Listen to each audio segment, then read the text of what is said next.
کرتے تھے اگر دریا فرات کے کنارے کتا بھی بھوکا مر گیا عمر سے پوچھا جائے گا، عمر سے پوچھا جائے گا کہ عمر کی حکومت کے اندر کتا بھوک کی وجہ سے مر گیا، ایک ایک بات کا پوچھا جائے گا۔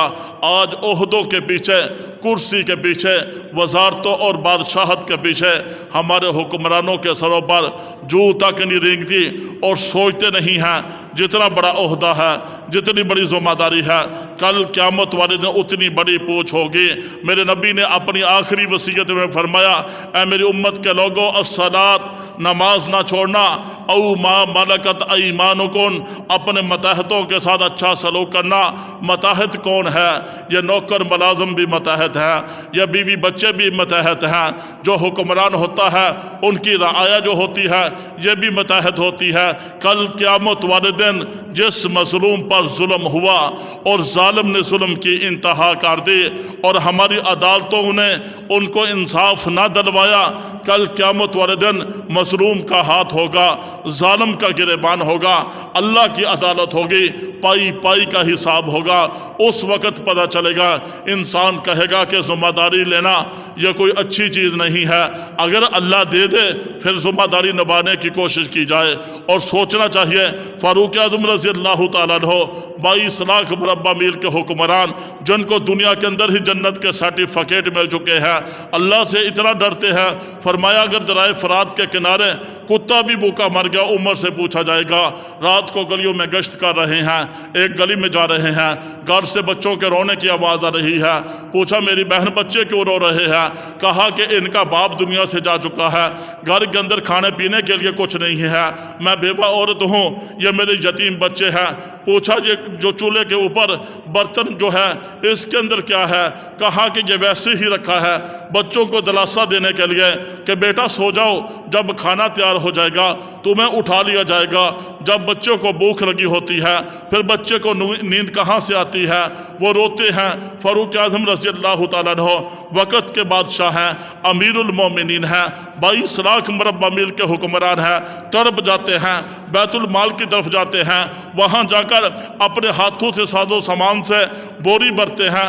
بوری بھرنے کے بعد اپنے غلام اسلم سے کہا، اسلم اس بوری کو میرے کندھوں پر رکھو۔ وہ غلام تڑپ جاتا ہے، امیر المومنین آپ تو بادشاہ ہے، آپ تو خلافت کے امور سر انجام دینے والے امیر المومنین ہو، یہ بوری میں اٹھاتا ہوں۔ فرمایا دنیا کے اندر تو میرا بوجھ اٹھا لے گا، کل قیامت والے دن میرا بوجھ کون اٹھائے گا؟ اپنے کندھوں پر وقت کا بادشاہ بوری اٹھاتا ہے، یتیم بچوں کے دروازے پر پہنچتا ہے، بیوہ عورت کے دروازوں پر پہنچتا ہے۔ وہاں پہنچنے کے بعد ساز و سامان کو نکالا جاتا ہے، امیر المومنین کھانا پکا رہے ہیں، کھانا بچوں کو کھلا رہے ہیں، اور فرمایا میں نے ان بچوں کو روتے ہوئے دیکھا تھا، اب میرا دل چاہتا تھا بچوں نے کھانا کھا لیا ہے۔ جب بچوں نے کھانا کھایا بچے مسکرائے، فرمایا اب میرا جی چاہتا تھا کہ میں ان کو ہنستے ہوئے بھی دیکھ لوں۔ یہ وقت کے بادشاہ تھے، وہی فاروق اعظم رضی اللہ تعالیٰ عنہ ہے۔ رات کا وقت ہے، گشت کر رہے ہیں گلیوں کے اندر لوگوں کے حالات جاننے کے لیے۔ آج ہمارے حکمرانوں کو تو پتہ ہی نہیں ہوتا ہمارے علاقے کی آبادی کتنی ہے، کتنے غریب ہیں، کتنے یتیم ہیں، کتنی بیوہ عورتیں ہیں۔ الیکشن کے دور میں دروازے پہ جائیں گے، اس وقت پوچھیں گے، جب وقت نکل جائے گا پھر کوئی نہیں پوچھتا۔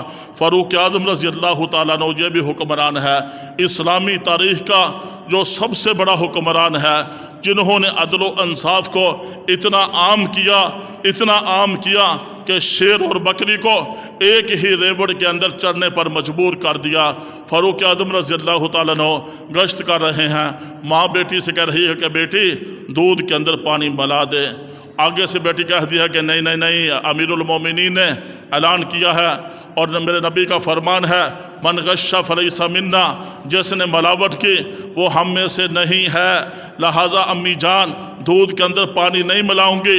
کہا بیٹی ملا دے، گھر کے حالات بڑے خراب ہیں، دودھ دگنا ہو جائے گا، کچھ حالات سازگار ہو جائیں گے، گھر کے اندر خوشحالی آ جائے گی، دودھ کے پیسے زیادہ مل جائیں گے، آپ ملاوٹ کر دیں۔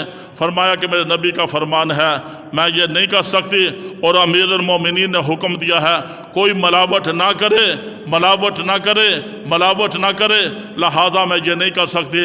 اس پر ماں نے کہا بیٹی یہاں امیر المومنین تو دیکھ نہیں رہے۔ اس پر کہا امی جان امیر المومنین تو نہیں دیکھ رہے، امیر المومنین کا خدا تو دیکھ رہا ہے، امیر المومنین کا خدا تو دیکھ رہا ہے۔ جو دودھ کے اندر پانی ملاتا ہے وہ اس کو بھی دیکھتا ہے، جو مرچوں کے اندر جو ہے اینٹیں ملاتا ہے اس کو بھی دیکھتا ہے، جو طرح طرح کے انداز میں ملاوٹ کرتا ہے وہ اس کو بھی دیکھتا ہے۔ وہ دن میں بھی دیکھتا ہے، رات میں بھی دیکھتا ہے، دن کے اجالے میں بھی دیکھتا ہے، رات کے اندھیرے میں بھی دیکھتا ہے، صبح کے سویرے میں بھی دیکھتا ہے، شام میں بھی دیکھتا ہے۔ وہ تو بند پہاڑ کے اندر، بند کینکر کے اندر، بند پتھر کے اندر چلنے والے کیڑے کی آہٹ، پاؤں کی آہٹ کو بھی سنتا ہے اور اس کو خوراک بھی پہنچاتا ہے۔ میرا اللہ ہی تو ہے جو ریت کے ذرات کو جانتا ہے، میرا اللہ ہی تو ہے جو درختوں کا پتوں کا بھی جس کو علم ہے، میرا اللہ ہی تو ہے جس کو سمندر کے قطروں کا علم ہے۔ اللہ سے کون چھپ سکتا ہے؟ کوئی کہے کہ میں درخت کے پیچھے گناہ کر لوں، بند کمرے کے اندر گناہ کر لوں، میرا اللہ ہر جگہ دیکھتا ہے۔ وَنَحْنُ أَقْرَبُ إِلَيْهِ مِنْ حَبْلِ الْوَرِيدِ، انسان کی شارک سے بھی میرا اللہ قریب ہے۔ انسان کہاں دوڑے گا، کہاں بھاگے گا، کہاں جائے گا؟ آخر انسان کہیں چھپ نہیں سکتا۔ کہا کہ میں دودھ کے اندر پانی نہیں ملا سکتے۔ فاروق اعظم رضی اللہ تعالیٰ عنہ جب اس بچی کے ایمان کی کیفیت کو دیکھتے ہیں، اس کی آواز کو سنتے ہیں، واپس چلے جاتے ہیں، صبح کے وقت آتے ہیں، آ کر کہتے ہیں اے میری بہن آپ کی بیٹی کا رشتہ مانگنے کے لیے آیا ہوں۔ کہا کہ آپ وقت کے بادشاہ امیر المومنین اور آپ کے بیٹے شہزادے اور میری بچی غریب جس کو دینے کے لیے میرے پاس کچھ نہیں ہے۔ فرمایا تمہاری بیٹی کے پاس مدینہ طیبہ کے اندر جو دولت تیری بیٹی کے پاس ہے شاید مدینہ کے اندر کسی اور کے پاس یہ دولت نہیں ہے، لہذا نکاح ہو جاتا ہے۔ نکاح کے بعد اپنے گھر کے اندر لے کر آتے ہیں اپنی بہو بنا کر۔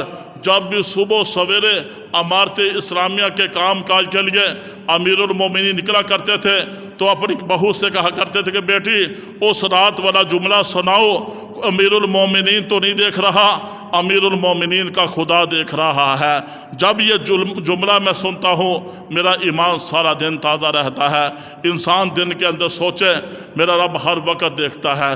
جب انسان کے دل کے اندر خشیت الہی والی کیفیت پیدا ہو جائے گی کہ میرا رب ہر وقت دیکھتا ہے، اس وقت نیکی کرنی آسان ہو جائے گی، گناہ سے بچنا